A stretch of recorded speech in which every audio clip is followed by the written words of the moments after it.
यदि हम भारतीय मानसून की बात करें, भारतीय जलवायु की बात करें, तो सामान्यतः यहाँ पे 3 ऋतुओं का वर्गीकरण किया जाता है। ग्रीष्म ऋतु, वर्षा ऋतु और शीत ऋतु।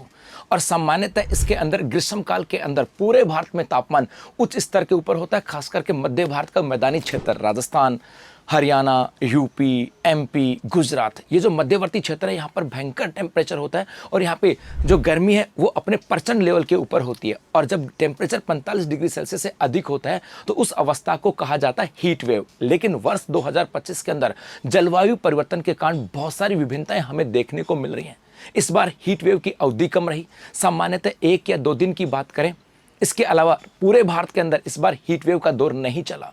इस बार ग्रीष्मकाल की अवधि भी छोटी मानी जा रही है। ऐसा इसलिए कह रहा हूं क्योंकि सामान्यतः आपने देखा होगा, 2-4 दिन से सुना होगा कि मुंबई के अंदर बारिश आ गई, या फिर उदयपुर में बारिश आ गई, या फिर दिल्ली के अंदर बारिश भी आई और साथ साथ ओलावृष्टि भी हुई। तो इस ग्रीष्मकाल के अंदर ओलावृष्टि होना और बारिश आना, ये अपने आप में एक जलवायु परिवर्तन का बड़ा एग्जाम्पल है। और इसी जलवायु परिवर्तन का प्रभाव है कि ग्रीष्मकाल की अवधि छोटी होती जा रही है। और इसी के साथ साथ जो भारत के अंदर मानसून आ रहा था, जो सामान्यतः आता था, उससे लगभग 4 से 5 दिन पहले भारत के अंदर मानसून प्रवेश कर रहा है। और इसी की वजह से इस बार ग्रीष्मकाल की अवधि छोटी हो रही है, जो कि जलवायु परिवर्तन का एक इम्पैक्ट माना जा रहा है। अब बात यहां से आती है कि इस बार ग्रीष्मकाल में ऐसा क्यों हुआ, क्योंकि इस बार एक तो पश्चिमी जो विक्षोभ है वो अत्यधिक सक्रिय रही, जिसकी वजह से उत्तरी भारत के अंदर बारिश होती रही। इसके अलावा जो आपके जो समुद्री क्षेत्र है वहां पे टेम्परेचर मध्यवर्ती क्षेत्र की बात करें, भारत के मध्यवर्ती क्षेत्र के सापेक्ष कम रहा, जिसकी वजह से वहां से हवाओं का आकर्षण रहा और भारत के तटीय क्षेत्रों के अंदर